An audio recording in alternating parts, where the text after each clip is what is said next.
성가대는 왜 앵콜이 없는 걸까요? 하나님께 영광을 받으시는 하나님 되심을 감사드립니다.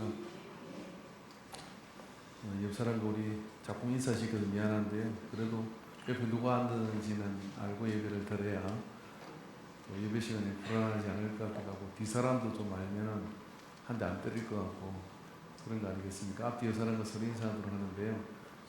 정말 잘 오셨습니다. 이렇게 아이고 여기 계셨군요. 할렐루야. 이렇게 이제 얼굴 이렇게 보다가도 우리 교회가 이렇게 크진 않은데도요. 서로 이렇게 긴가민가 싶어가지고 서로 못 부르는 경우도 있고 그런 것 같더라고요. 그래서 예배 시간에 가능하면 서로 얼굴 좀 확인하고 그래 혹시 뭐 길거리에서 만나서 차라도 이렇게 서로 엮여 있을 때 아멘 보고 이렇게 해야지 막 또 치고 들어가면 나중에 어려우시니까 얼굴을 잘 익히고 지내시면 좋을 것 같습니다. 교회를 처음 나오시는 분들이 공통적으로 하는 궁금증 중에 하나가 있는데 그게 뭐냐면 이렇게 이제 신앙생활 하다가 같이 예배 드리는데 어느 날 나하고 좀 비슷하게 시작한 것 같기도 하고 좀 빨리 믿음을 가진 사람이 오늘 은혜 받았다고 이렇게 얘기를 해요. 그리고 요즘 내가 하나님한테 은혜를 받았다 이렇게 얘기를 합니다. 근데 도대체 그게 은혜가 뭔지가 이렇게 궁금하다고 저한테 질문을 합니다. 그럼 제가 좀 신령하게 이렇게 얘기하죠. 받아보면 압니다. 이래야 되는데 또 성격상 저는 그걸 또 설명을 해주고 싶어서 하는데 그 설명이 참 이렇게 충분하지가 않아요. 근데 은혜를 받아본 사람은 은혜가 그게 뭔지 아는데 또 막상 은혜가 뭐냐고 받았으니까 설명을 해보라고 이야기하면 이게 또 설명하기가 또 이렇게 좀 너무 의미도 크고 또 생각하기가 좀 어려워요. 은혜가 뭘까 하는 것에 대해서 저는 몇 주에 걸쳐서 성령님께서 허락하시는 대로 한번 설교를 좀 하려고 합니다. 제가 이비인후과의 어떤 그런 코가 자꾸 막히는 그런 현상이 있어가지고 몇 해 전에 굉장히 힘들었던 데가 있어요. 한 일주일 정도가 숨을 쉬는 게 힘든 거예요. 그래서 나는 무슨 심각한 문제가 있나 보다 하고 이렇게 생각을 하고 있는데 정말 숨을 한 번 쉬고 다음 쉬려고 하는 것이 쉬어질 수 있을까 하는 이런 어떤 염려까지 생길 정도로 그렇게 힘들었던 데가 기억이 납니다. 근데 그렇게 기억이 나고 말하기도 힘들고 숨 쉬는 것도 힘들고 근데 그러다가 이런 생각이 문득 들더라고요. 나는 한 번도 내도 모르게 숨을 계속 쉬고 말을 하고 있으면서도 내가 숨 쉬는 것에 대해서 감사한 적이 있는가? 그런 생각이 드니까 한 번도 한 적이 없더라고요. 그리고 여기에 산소가 가득 차 있다는 게 너무 고맙는 거예요. 이 산소가 떨어지고 밀폐된 공간에 들어서 산소가 없다 그러면은 얼마나 이게 답답하고 힘들고 공포스러울까라고 생각을 하니까 굉장히 막 산소 있는 게 너무 감사스럽더라고요. 그래서 하나님 앞에 저한테 충분한 산소를 주셔서 감사합니다. 그동안 뭐 비용도 안 내고 고지서도 안 내고 그냥 그렇게 마음대로 썼는데 하나님 감사합니다 하는데 마음에 이렇게 은혜가 이렇게 복받쳐 오는 거예요. 그래서 여러분 은혜는 뭐냐면은 은혜는요. 제가 책을 찾아보니까 은혜는 누가 이렇게 말을 했는데 딱 가슴에 와닿더라고요. 은혜는 선택된 하나님의 사랑이다라고 얘기하더라고요. 그러니까 저 사람에게 일어날 수 않은 일이 내게 이렇게 일어났는데 그걸 생각해 보니 하나님이 나를 끔찍히 사랑하는 그 사랑을 깨닫는 순간 뭐냐면 이게 은혜구나 하고 마음이 이렇게 깊어지고 이런다는 거예요. 그래서 그런 어떤 생각이 근데 그러면 생각해 보면 하나님은 무슨 기준으로 당신의 사랑을 선택하느냐라고 할 수 있는 거잖아요. 근데 그러다 보면 그 속에서 뭐냐면 은혜를 정말 선택된 사랑으로 내가 하나님의 은혜를 깨달으면 반드시 정상적인 사람은 거기서 일어나는 현상이 한 가지 있어. 그게 뭐냐면요. 그 나를 왜 그렇게 선택을 했을까 하는 그런 마음을 가지고 나를 선택하고 내게 은혜를 베풀어 준 그분에 대한 관심과 사랑과 더 알고자 하는 마음이 이 속에서 일어나거든요. 그래서 성경을 보게 되고, 그래서 그분이 무슨 일을 하시는지를 이게 보게 되고 하는 겁니다. 그러면서 어떻게 되느냐면 그 은혜가 점점 더 정복되어져 가는 겁니다. 그렇죠? 여러분, 예수님께서는 이 땅에 오셔가지고요, 나는 누구라고 말씀하시고, 그리고 자주 알게 되리라라고 이야기하시고, 나는 길이요 진리요 생명이다라고 말씀하시고요. 그리고 예수님께서는 말입니다, 가끔 내가 누구라고 하느냐라고 이렇게 묻기도 하시고, 그리고 앞으로 너희들이 나를 더 알게 될 것이다라고 그렇게 말씀을 하십니다. 우리는 예수님을 알고 있는 것일까요? 오늘 본문에 나오는 예루살렘 사람 중에 어떤 사람이란 이 사람을 한번 봅시다. 이 사람은 예루살렘에 있는 어떤 사람, 이 본문을 여러분이 좀 설명이 필요한 본문이라 제가 좀 설명을 드릴게요. 예루살렘 중에 있는 사람 중에 어떤 사람, 이름이 안 나왔습니다. 말하되 이는 그들이 죽이고자 하는 그 사람이 아니냐. 자, 나사렛 예수님을 보고, 성전에서 외치는 예수님을 보고, 저 사람이 관리들이, 그리고 그 당시 실권을 장악하고 있는 제사장들과 서기관들, 유대 신앙을 지켜나가기 위해서 관리 감독을 하던 사람들이 나사렛 예수를 잡아 죽여야 된다라고 그렇게 말을 하는 걸 들었는데, 자기가 그게 공론인 줄 아는데, 보라 드러나게 말하되 그들이 아무 말도 아니하는 도다. 이게 무슨 이야기냐면, 저렇게 나다니면서 저렇게 말씀을 하시는데 왜 뒤로는 그렇게 말을 하고 앞에서는 아무 말도 하지 않는 거야? 이게 이상한 겁니다. 이게 유대 사회가 그 당시 예수님 때문에 딜레마에 빠진 겁니다. 잡아 죽이자니 그거 하는 일들이 성경에 이런 대로 쭉 하고, 또 대중이 그거를 통해 치유받고 하나님 앞으로 돌아오는 역사가 있고, 그리고 살려두자니 그는 우리가 인정할 수 없는 어떤 그런 계통을 따라서 저와 같이 선지자 역할을 하니 잡아 죽여야 되기도 하고, 이 딜레마에 빠져서 왔다 갔다 하고 있는 상황의 예루살렘 사람은 나는 그걸 판단할 수 있어. 왜냐하면 나는 이분을 알고 있어라고 이야기하며 당연히 잡아 죽여야지 라고 이야기하는 겁니다. 당국자들은 이 사람을 참으로 그리스도인 줄 알았는가? 라고 얘기하는 거예요. 그렇게 하지 않는 상황에 대해서 뭐라고 해석을 하느냐면, 혹시 서기관들과 제사장들이 이 예수님을 메시아로 생각하고 있는 거야? 절대 메시아가 아닌데? 라고 이렇게 얘기해요. 왜? 자기는 예수님을 안다고 생각을 하니까. 그래서 뭐라고 그러냐면, 그러나 우리는 이 사람이 어디서 왔는지 아노라. 그리스도께서 오실 때에는 어디서 오시는지를 아는 자가 없느니라 라고 그렇게 이야기를 합니다. 자, 여기서 우리가 아는 상식과 이 예루살렘 사람이 아는 상식은 충돌하고 있습니다.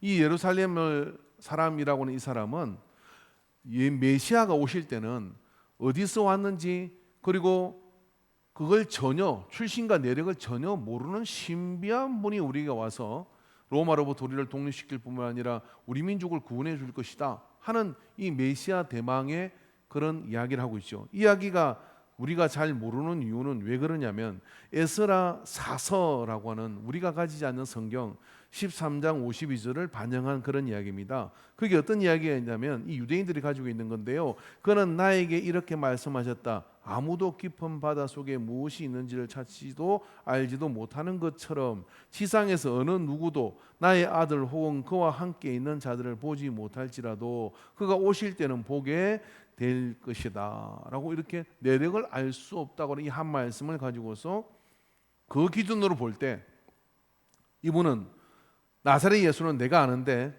메시아가 아니야 라고 이렇게 단정하고, 당국자들이 그런 걸 행하지 못하는 것은 확신이 없기 때문인데 당연히 저 예수는 잡아 죽여야 될 사람이다 라고 이렇게 이야기하고 있는 것이죠.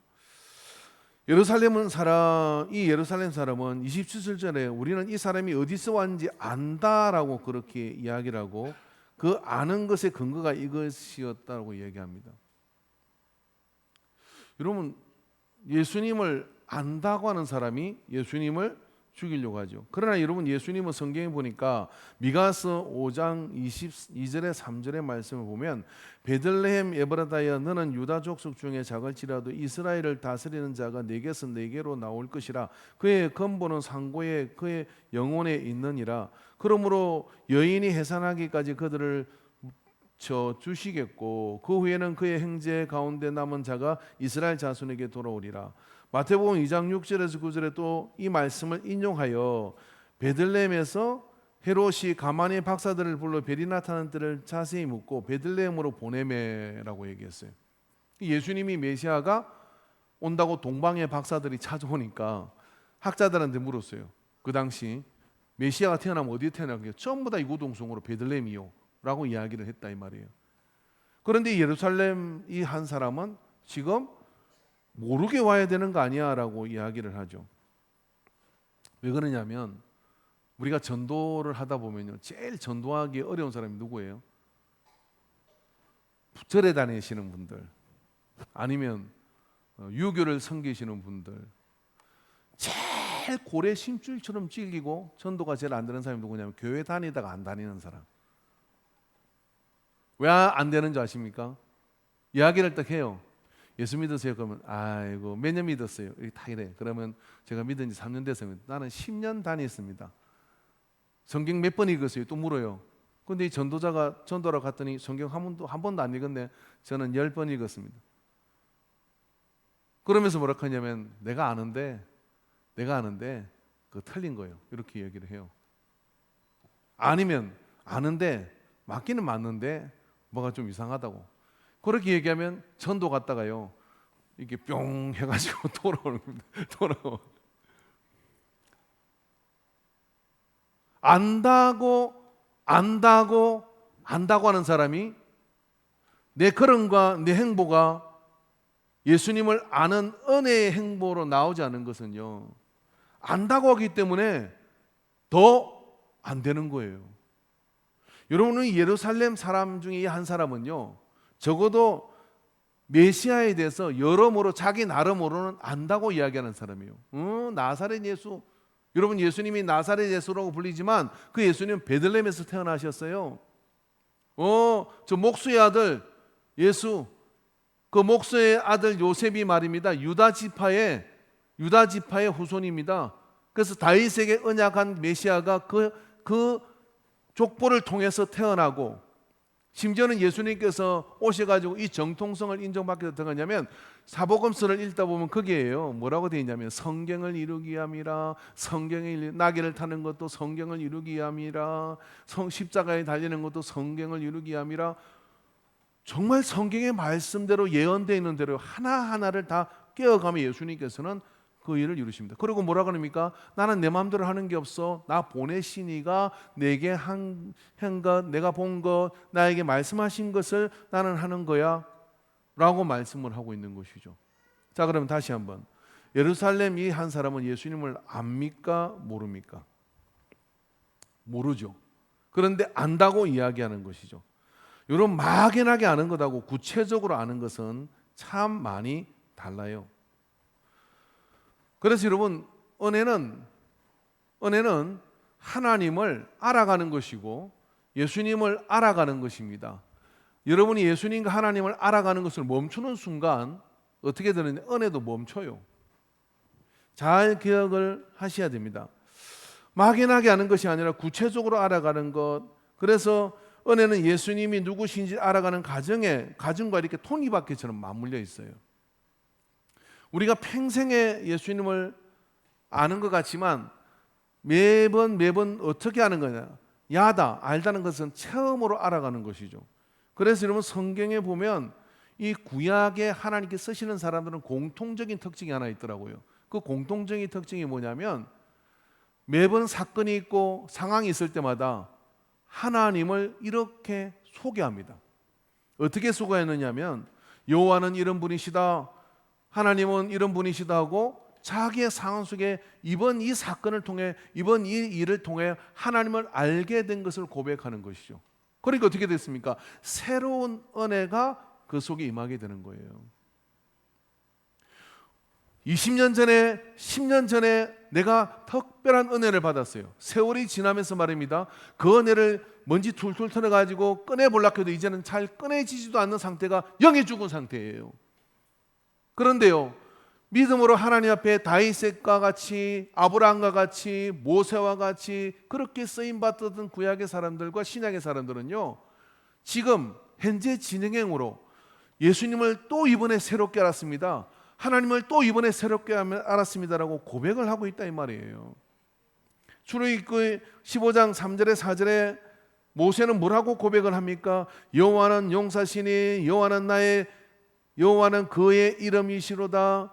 그가 바로의 뱅거와 그의 군대를 바다에 던지시니 최고의 지휘관들이 홍해에 잠겼고 라고 이야기하며 하나님께서는 용사시다 라고 그렇게 하나님을 이번에 용사인 걸 알았다 이렇게 고백을 하고 있다 이 말이에요. 그렇게 고백을 하니까 센 놈이 앞에 나타나면 어떤 생각이 들어요? 내가 하나님을 알잖아요. 그러니까 하나님이 용사이시라는 걸 알기 때문에 걱정 없어 하고 가는 이 은혜가 이 속에 있는 거예요. 그래서 신앙생활은 은혜를 통해서 되어지는 겁니다. 근데 그 은혜가 계속 저장고에서 이렇게 나오는 사람이 있어. 근데 그 은혜가 저 옛날에 물 한 번 길어가지고 떠난 물이 지금 썩어가지고 아무 그런 의미도 없고 거기다가 더 보태는 것도 없고 그냥 그때의 그걸 가지고 몇 년을 살겠어요. 그러니까 화석화되는 믿음이 되고 마는 겁니다. 자, 그럼 하나님께서 은혜를 한번 붓고 마십니까? 아니요. 우리의 모든 상황 속에 우리가 산소를 의식하지 못하는 것처럼 하나님은 우리에게 그 은혜를 부어주시죠. 여러분, 은혜는 하나님의 선택된 사랑이라고 말하지만 정확하게는요, 은혜는 하나님의 일반적 그 모든 사랑에 그것이 하나님이 나를 향하여 주시는 사랑이라고 인지하고 느끼고 그걸 통해서 새로운 은혜, 새 은혜를 이렇게 입는 사람이에요. 새 은혜를 그렇게 입는 사람은 어떻게 되느냐 하면 또 다른 새 은혜가 알아가는 거예요. 그러니까 한평생을 살아가는 동안에도 어떤 생각이 드느냐면 예수님과 하나님을 알아가는 그 기쁨이 날마다 이 속에 넘치는데 그게 내 삶하고 내 그런 어떤 환경하고 엮여가지고 그 능력이 이렇게 나타나는 거예요. 민수기 6장 24절에 27절에 여호와는 내게 복을 주시고 너를 지키시기를 원하며 여호와는 그 얼굴을 내게 비추사 은혜 베푸기를 원하며 여호와는 그 얼굴을 내게로 향하여 드사 평강 주시기를 원하노라 할지니라 하라. 그렇게 말을 하라 이러니. 그렇게 말을 하면 어떤 얘기냐면 내가 하나님이 누구신지를 하나님이 어떤 분이신지 내가 고백하는 것, 그걸 통하여 그 은혜가 내 속에 재생산될 뿐만 아니라 새 은혜가 이 속에 넘쳐나게 되는 겁니다. 지난 한 주, 지난 8일 동안에 여러분은 어떤 예수님을 만나셨어요? 그리고 어떤 하나님을 고백하셨어요? 그냥 여호와는 나의 목자시다. 그래, 너를 인도한 목자이신 여호와가 너의 목자인 것이 어떻게 네 삶 속에서 느껴졌느냐라고 물으면 그것에 대해서 말을 할 수 있는 사람이 누구냐면 새 은혜에 이렇게 부어져 가는 사람이에요. 이건 여러분 그렇기 때문에 태도와 감각의 문제이기도 합니다. 하나님을 알고 하나님을 알았다 고백하는 사람들의 역사가 구약의 인물 역사더라고요. 그럼 지금도 마찬가지입니다. 우리 속에 하나님을 알고 하나님을 알았다고 하는 그 역사가 우리 속에서 이어지게 될 때 은혜는 마르지 않고 그 은혜는 우리의 삶을 언제나 적시며 비옥하도록 만들어 갈 거예요. 여러분 요한복음 10장 14절에 15절에 보면 나는 선한 목자라 나는 내 양을 알고 양도 나를 아는 것이니 아버지께서 나를 아시고 내가 아버지를 아는 것 같으니 나는 양을 위하여 목숨을 버리노라. 할렐루야. 제가 이번에 전국에서 제일 맛있는 파전집을 하나 발견했어요. 어딘지는 절대 안 가르쳐줘. 안 가르치는 이유는 저를 데려가야 됩니다. 우리 교인들 한 명만 내가 한 명도 안 데려간 것 같기도 하고, 아무튼 그런데 그 파전을 뭐 맛있으면 얼마나 맛있겠어요, 그죠? 근데 제가 뭐 우리 동생도 한번 데려가 봤는데 다 인정을 했어요. 정말 제가 그날 동생하고 이게 경쟁이 붙어가지고 천안에 파전 맛있는 집이 있대. 그래서 그날 1시간 간격으로 파전을 2개나 먹었어요. 딱 비교를 했는데 제가 이겼어요. 지가 항복을 했어. 진짜 맛있는 집이겠죠, 그죠? 근데 그게 이제 맛있는 이유가 뭐냐면 그거는 벌써 이 파전을 굽는 이 무쇠 철판이 달라. 처음 보는 철판이었어요. 좀 달라. 그 다음에 그게 설명을 해놨어요. 5가지 곡물을 다 비벼가지고 소스를 만들고 파는 어느 동네에 그 맛있는 파, 그 파만 엄선하여 쓰고 요쯤 되면 어떻게 생각이 됩니까? 일단 우리는 머릿속에서요. 그 내력을 아니까 먹기 전에 이미 다 파전이 맛있어. 물론 그게 다 맞는 건 아니에요. 그런데 사실은 그 내력을 아는 것이죠. 여러분 우리가요. 예수님을 알면 그 알면 뭐와 연관되게 되느냐면 은혜와 연관이 됩니다.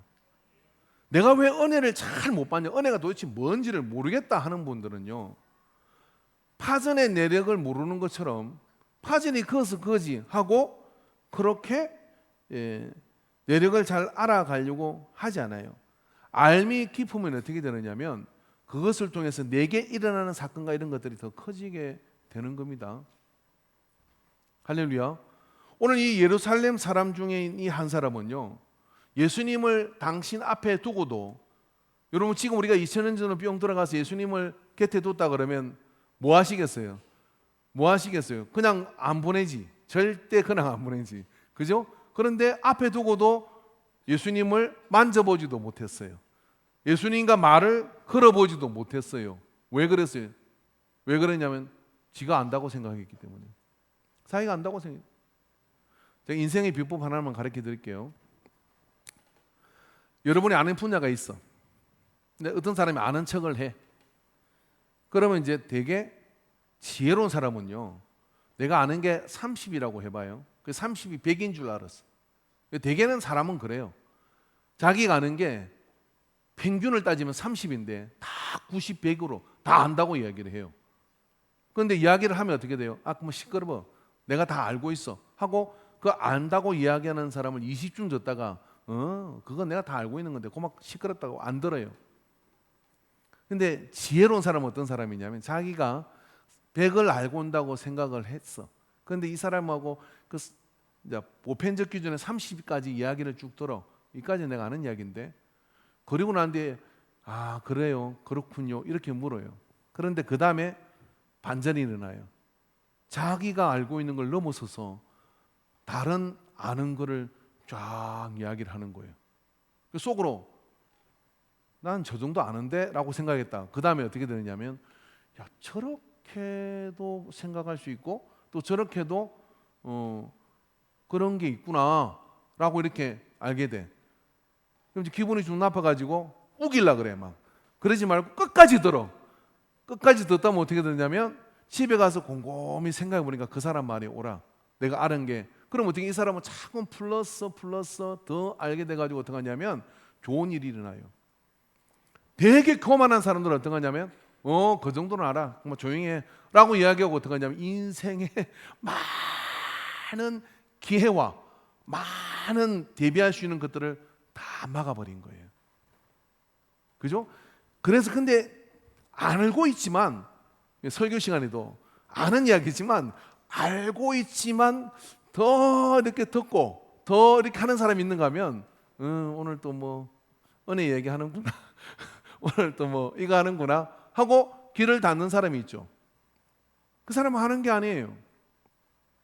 이 예루살렘 사람 중에 한 사람이 그런 사람이다 이 말이에요. 예수를 한대. 나는 평생을 걸려도 모르겠는데 우리가 주님이 보여주신 것만큼 아는 거잖아요. 근데 그래서 예수님을 알아가는 과정 속에 있다고 이렇게 생각을 하고 그렇게 가면 어떻게 되느냐? 새 은혜가 날마다 그 속에서 이게 부어지게 되는 거예요. 예수님께서는요, 우리를 목숨을 버리신 것 이게 와닿습니까? 근데 죽을 병에 걸려가지고 주님이 우리에게 오셔가지고요, 염려하지 마라. 내가 너를 위해서 채찍에 맞음으로 나음을 입었다. 이 말씀을 줬어. 근데 그 말씀이 딱 오는 순간 내 병이 점점 떠나기 시작해. 그럼 이분은 말씀에 그냥 있는 주님이 나를 위해 목숨을 버리셨다 하는 이것, 그리고 하나님의 말씀에 채찍에 맞음으로 나음을 입었다 하는 이것이 내 인격적으로 오게 되면 하나님은, 주님은 정말 나를 치료하시는 하나님이다 하고 막 이게 은혜 받은 거예요. 그렇게 고백을 하죠. 그것만 있겠습니까? 자기 삶 속에 그런 것들이 점점 하나님을 그렇게 알아가는 역사가 넘쳐나게 될 때, 이것이 예수님이 우리에게 원하시는 거다, 이런 이야기입니다. 할렐루야. 그래서 요한복음 8장 28절에 이에 예수께서 이르시되 너희가 인자를 든 후에 내가 그인 줄 알고 또 내가 스스로 아무것도 하지 아니하고 오직 아버지께서 가르치신 대로 이런 것을 말하는 줄을 알리라. 예수님은 3년 동안 제자들이 예수님을 따라다니지만 예수님은 알아요. 뭘 아느냐면 아직 나를 잘 모르고 있다는 걸 알아요. 그런데 요 때가 되면 알 거다. 인자가 십자가에 달려서 죽는 그것을 보면 알게 될 거고, 알면 결국은 나도 그 십자가에 매달아라 갈 수 있는 사도들의 믿음과 헌신으로 갈 수 있다는 것을 예수님은 알고 있는 거죠. 그게 결국 뭐예요? 이건 뭐와 비례하는 것이냐면 예수님이 당신을 알기를 원하셔. 그리고 아는 그것만큼 헌신하고 그것만큼 은혜를 받아 갈 수 있는 그 믿음이 그 안에 생긴다는 걸 알고 계시는 거예요. 근데 그 시점이, 그러니까 예수님은 그렇게 알기를 원하신다고 하는 겁니다. 그러면 제자들에게만 원하셨겠어요? 우리에게 일어난 많은 사건들, 우리에게 일어난 많은 일들은요, 한 가지로 향하고 있습니다. 그 모든 사건을 통해 하나님은 당신을 우리가 알기를 원하셔. 그 모든 일들을 통하여 예수님이 어떻게 능력이 되시는지를 내가 경험하기를 원하고 계신다, 이 말이에요. 그걸 경험하게 크면 클수록 어떻게 되겠습니까? 하나님을, 예수님을 더 알고자 하는 마음이 넘치게 되죠. 그 알고자 하는 마음이 넘치게 될 때 어떻게 되냐? 은혜는 고갈되지 않아요. 계속해서 그의 삶의 은혜는 점점 운동력을 가지고 커지고 커지는 거예요. 그 은혜가 점점 커지다 보면 어떻게 되겠습니까? 능력도 커지는 거고, 능력이 커지다 보면 어떻게 됐습니까? 역사가 나타나게 되는 거거든요. 예수님은 나를 믿으라고 말씀하시지만 그 믿음의 뿌리는 알매 긴초하고 있습니다.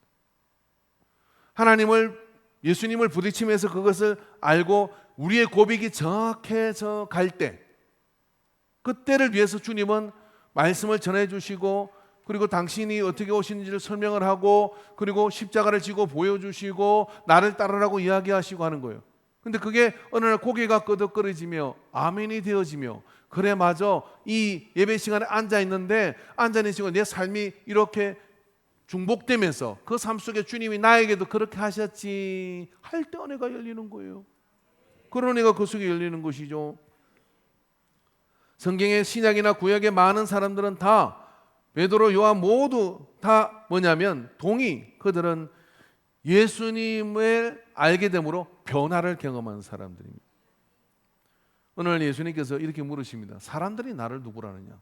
여러분, 예수님께서 간종이라 그러시는 거, 누구한테 관심 받는 거를 막 병적으로 좋아해서 사람들이 나를 뭐라고 하느냐?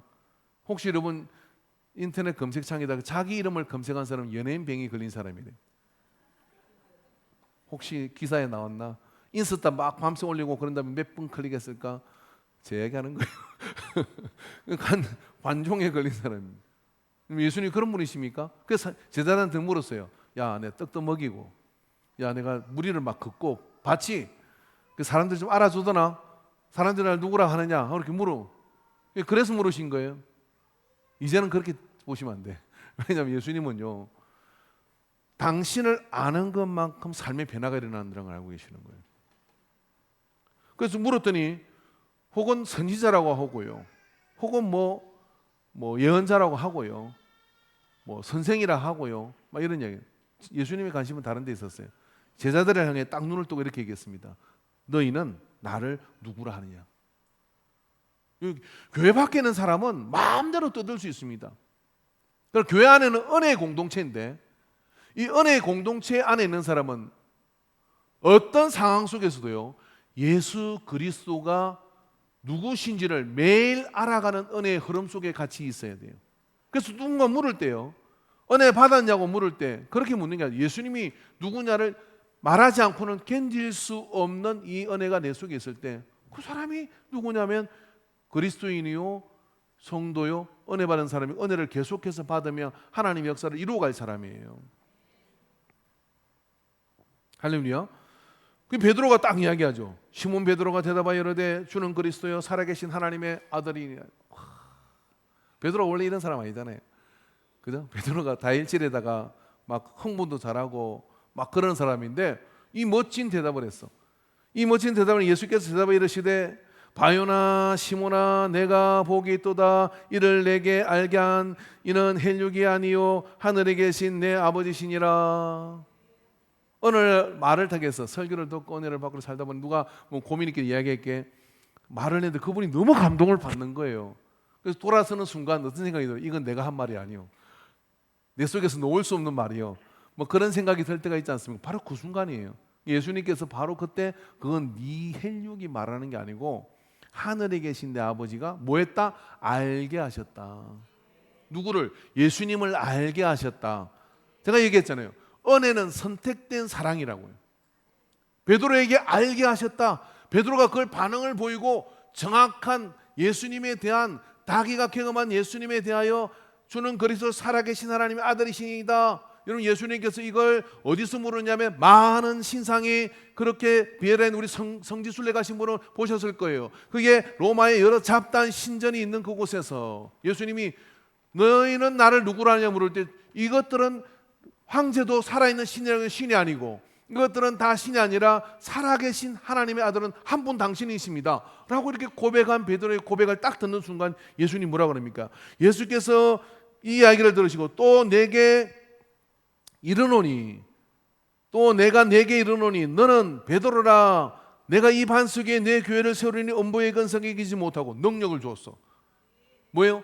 예수님을 안다고 고백을 하니까 그 고백을 따라 하나님께서 예수님께서는 베드로에게 능력을 줍니다. 교회를 세우리니 음부의 근성이 이기지 못하고 내가 천국의 열쇠를 내게 주리니. 누구에게? 고백이 정확하고 예수님을 아는 자에게 천국의 열쇠를 주리니. 내가 땅에서 무엇인지 매면 하늘에서도 매일 것이요 내가 땅에서 무엇이든지 풀면 하늘에서 풀리리라 하시고. 아멘. 주여. 우리가 예수님을 아는 것만큼 은혜를 받고 은혜를 받은 자에게 예수님은 어떻게 합니까? 능력을 주시는 거예요.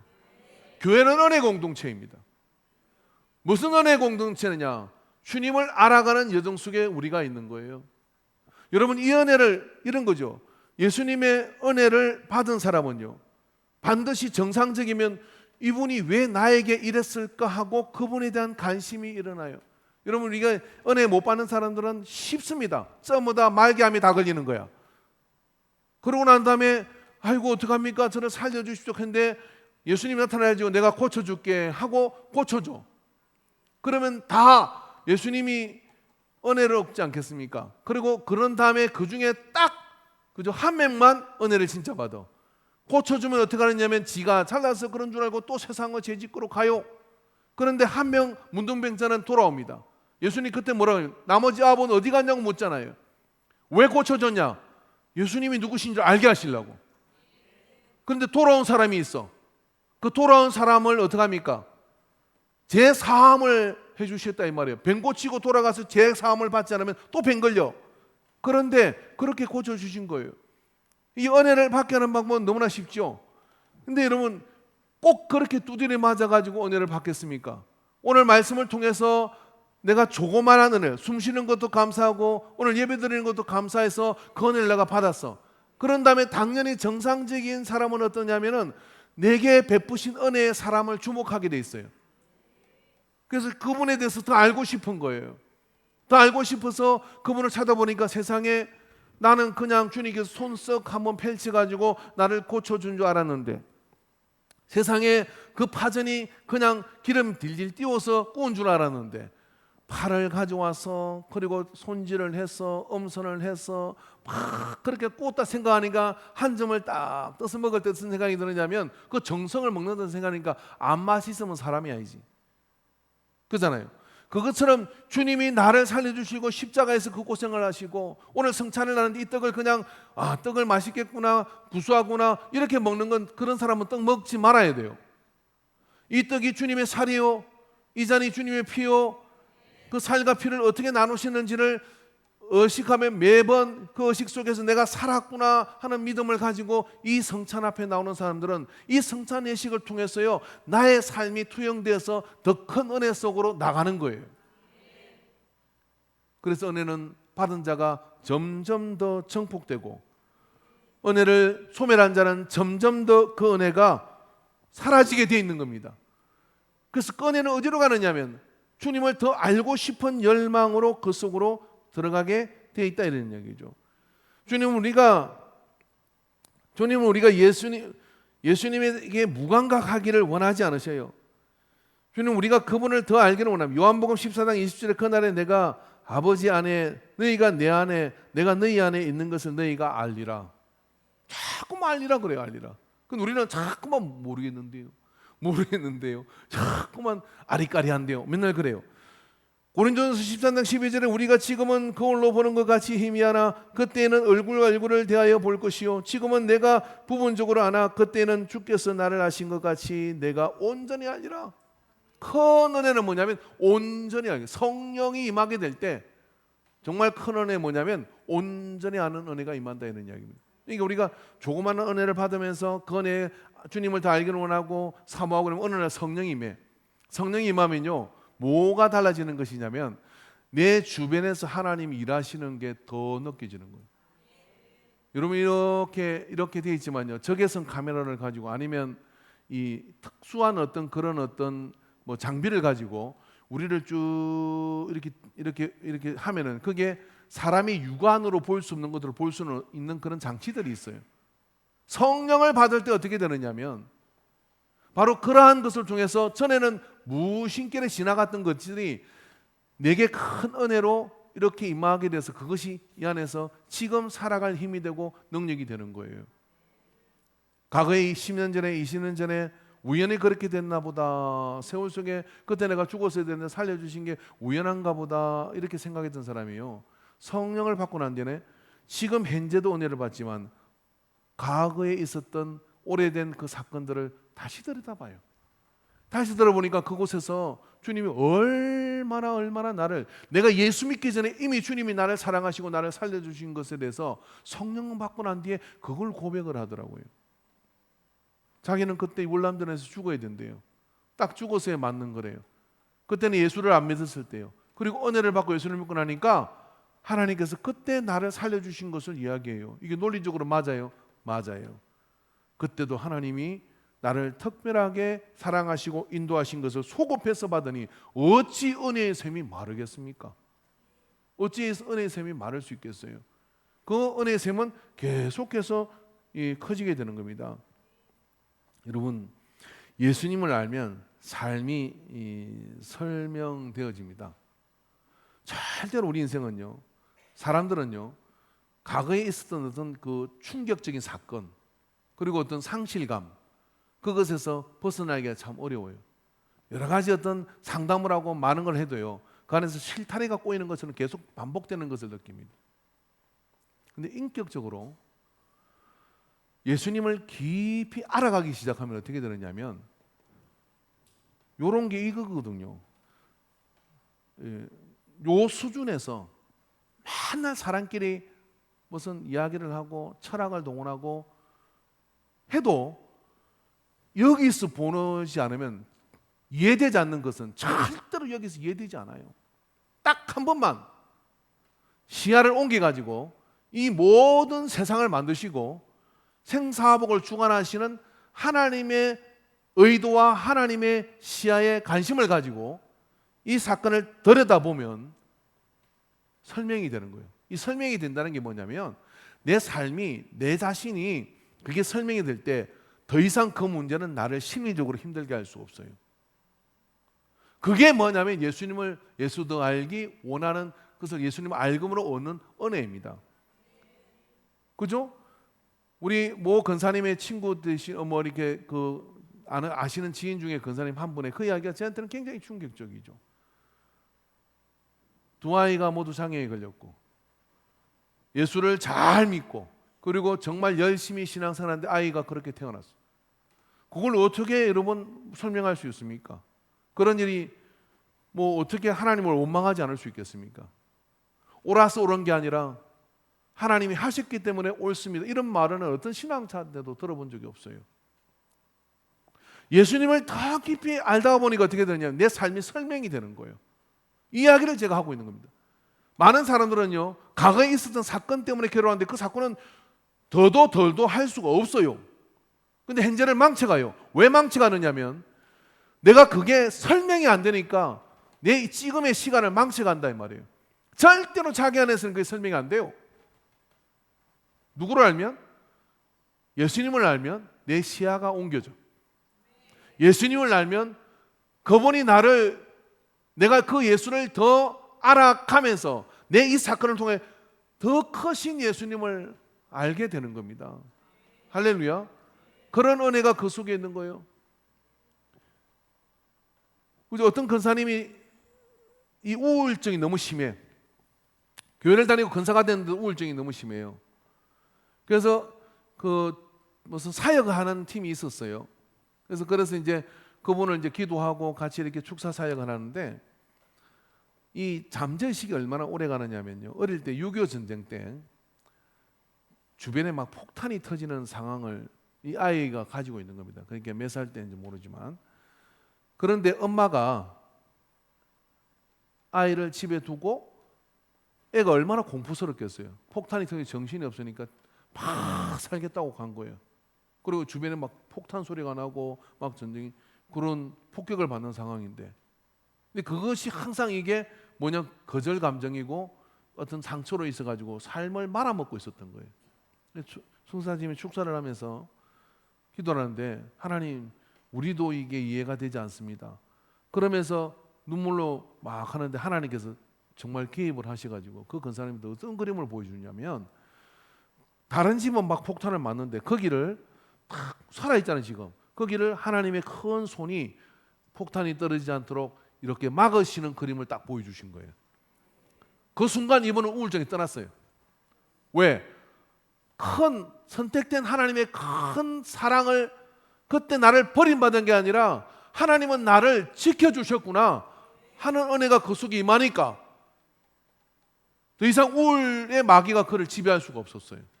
우리에게도 충격적인 사건들이 있습니다.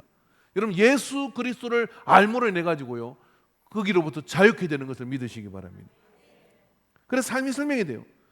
그 다음에 어떻게 됩니까? 삶의 이정표가 딱 설정이 되죠. 여러분 제가 여러분하고 같이 봤던 애니메이션 중에 하나가 뭐냐 나무를 심는 사람들이라고 한 두세 번 보여준 것 같은데 프랑스의 어떤 할아버지가 그죠? 수술 구워서 파는 마을이 나무를 확 빼가지고 1차 대든 2차 대든 이러면서 그렇게 다 팔려나가 버리고 나무도 다 없어져 버리고 서로 부자가 되겠다고 빈 민둥사만 남은 거예요. 근데 할아버지 한 번 보면 안 떠나. 왜? 부인은 죽었고 아들은 전쟁 나가 죽었고 소망이 없는 사람이에요. 근데 그 민둥산에다 말입니다. 혼자 있으면서 산을 몇 개를 넘어가야 겨우 그 사람을 만났는데 기자 하나가 가보니까 거기에서 뭐 하느냐면 도토리를 가지고 나무를 심기 시작하는 거예요. 왜요? 왜? 말이 별로 없어 이분은. 말할 게 없잖아 인생이. 근데 도토리 나무 심어. 왜? 여기가 숲이 되면 사람들이 올 거고 사람들이 오면은 이곳에서 웃음소리가 들릴 거고 그러면 그 나무를 심는다. 나무를 심는 사람이 애니메이션이 뭐 시간 남거든요. 여러분 좀 길긴 한데 집에 가서 한번 보십시오.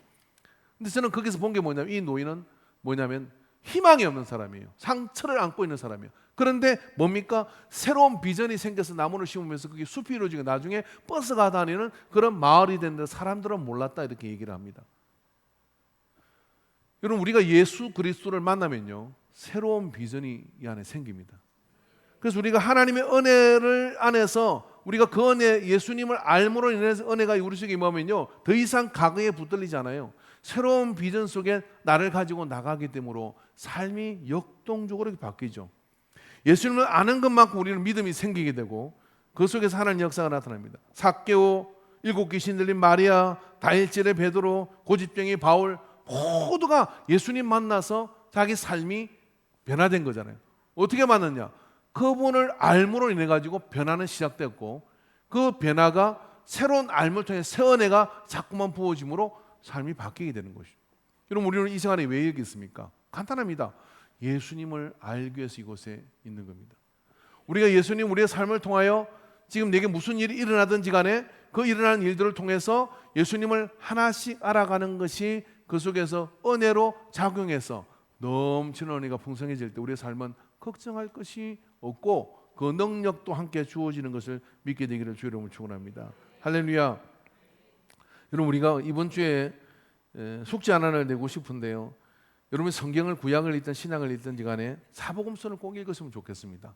그래서 첫 주는 뭐 마태복음, 둘째 주는 마가복음, 뭐 누가복음, 마가복음 해서 나눠서 읽으면 좋은데 다 읽으라 그러면 여러분이 좀 머리 또 지나실 것 같고, 그래서 사복음서 하나를 이번 주에 한번 읽어보십시오. 여러분 뭘 읽든지 간에요, 성경 전체는 예수님에 대해서 알고자 하는 마음을 가지고 복음서를 많이 읽으셔야 돼요. 아는 이야기지만 또 읽고 또 읽다 보면 어떻게 되냐면 이 예수님을 이야기한 복음서를 읽다 보면 구약의 말씀을 읽어도 신약의 말씀을 읽어도요, 이게 소용돌이처럼 어떻게 되느냐면 예수님을 아는으로 확장돼요. 이게 무슨 이야기인지 아셔야 되는데, 그 예수님을 아는 것이 깊어지면 이게 믿음의 뿌리가 됩니다. 믿음의 뿌리가 되면 어떻게 흔들리지 않은 믿음이 될 뿐만 아니라 은혜의 감각이 더 커져요. 은혜의 감각이 더 커졌어요. 느끼는, 내 삶 속에 느끼는 하나님의 은혜가 더 풍성해져. 그러니 은혜의 샘이 마를 리가 없는 그런 사람으로 서게 될 줄로 믿습니다. 그 은혜를 한번 도전해 보시기 바랍니다. 지난번에 여러분 계시록의 말씀을 다 읽도록 했을 때 한번 읽으신 분들이 계실 거예요. 이번에도 한번 도전해 보십시오. 그래서 사복음서를 읽으면서 예수님이란 그 이름에다가 밑줄을 긋든 점을 짓든 해서 찍으면서 한번 읽어보십시오. 아마 여러분의 생애 동안에 가장 예수님을 많이 부르는 은혜가 임하게 될 거예요. 한번 도전해 보십시오. 내가 정말 은혜를 받은 사람이고 예배를 드리는 사람이라면 예수님을 아는 일에 우리는 도전을 해야 되는 거죠. 그래서 그 말씀을 통해 예수님을 알다 보면요, 새 은혜가 넘쳐서 우리 안에 충만하게 되는 은총이 임하게 될 줄로 믿습니다. 기도하겠습니다.